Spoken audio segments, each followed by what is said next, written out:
Сиырдың арманы. Бір ауылда сиыр, қоян, түлкі, ит, тышқан, тауық та тату-тәтті өмір сүреді.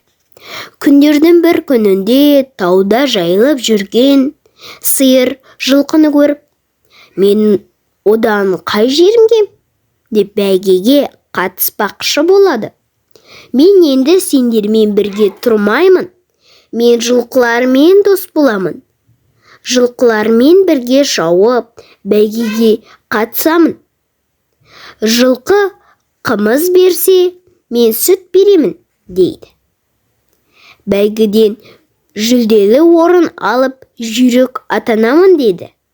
Сөйтіп сиыр жылқылармен бірге қатарға тұрып, жарыса кетеді.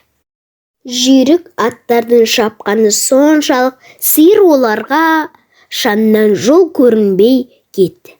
Сонда бар күшін салып шапқан сиыр оларға ілесе алмай қатты шаршап, ентігіп қалады.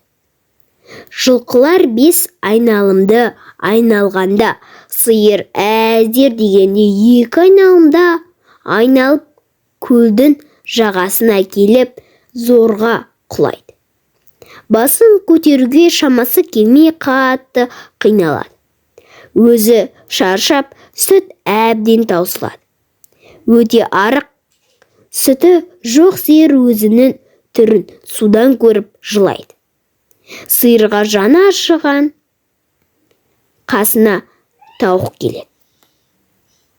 Жылама сиыр, өмірде сен ойлағандай бола бермейді. Сен жылқылармен бірге шаба алмасан да, сен әлемдегі ең сұлу мейірімді сиырсың. Сенікіндей сүт ешкімде жоқ. Сенің сүтіңнен айран, егей, қатық, сүзбе жасайды.